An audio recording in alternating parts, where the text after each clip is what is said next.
everyone, thank you for tuning in. This is Dr. Joy. Let me first play a tune for you.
This was beginning of a Chopin Nocturne C-sharp minor arranged by Milstein.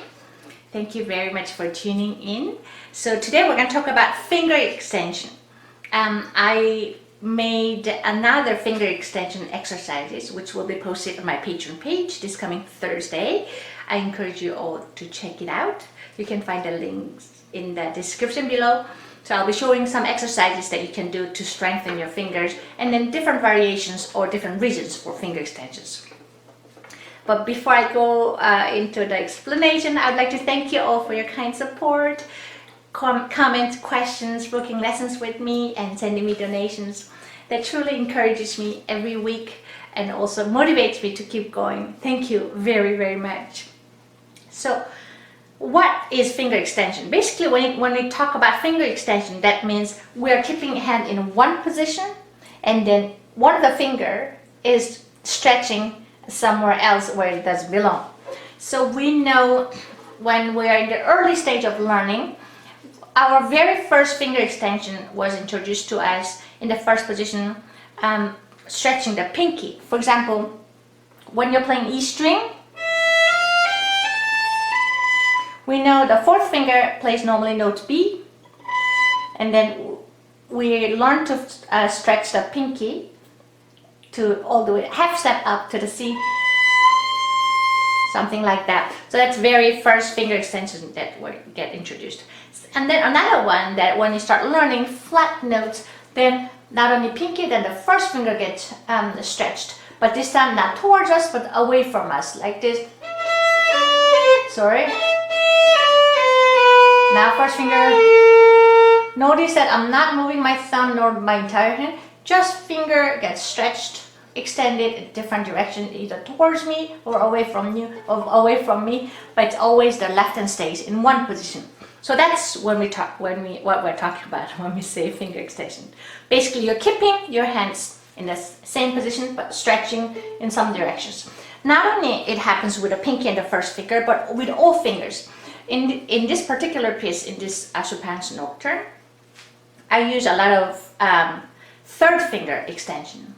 When it comes to finger extension, there are two reasons why we do that. First, to avoid shifting. So, excuse me.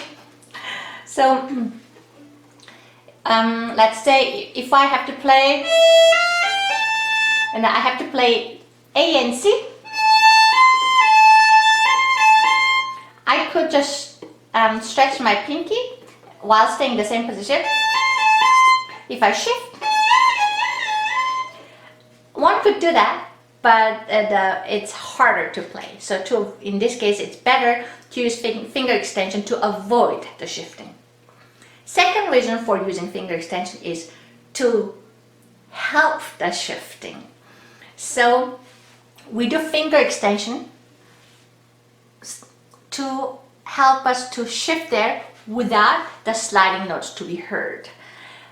Some call it delayed shifting, some call it half shifting. They're both correct.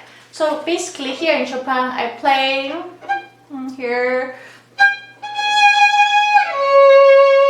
and then I am the second position playing the first finger, and I want to now shift from the second position to the third. Now normally, now I'm playing C sharp. The next note is octave higher C sharp, which would be normally played with a fourth finger if I stayed in the same position, right? But now, because there are more notes coming and I want to be in the third position soon, what I'm doing is I'm stretching my third finger to play the next note, which normally should be played with a fourth finger. So I'm extending my third finger. Then, once I found a note, then bring the rest of the hand to the new position, which is the third position. Then I have the new position. Yeah? Once again. So here, I'm in the second position. Now, normally I have to play C sharp with a fourth finger, but I want to extend my third finger to use as a step to the shifting. Now, extend the third finger, then shift the rest of the hand.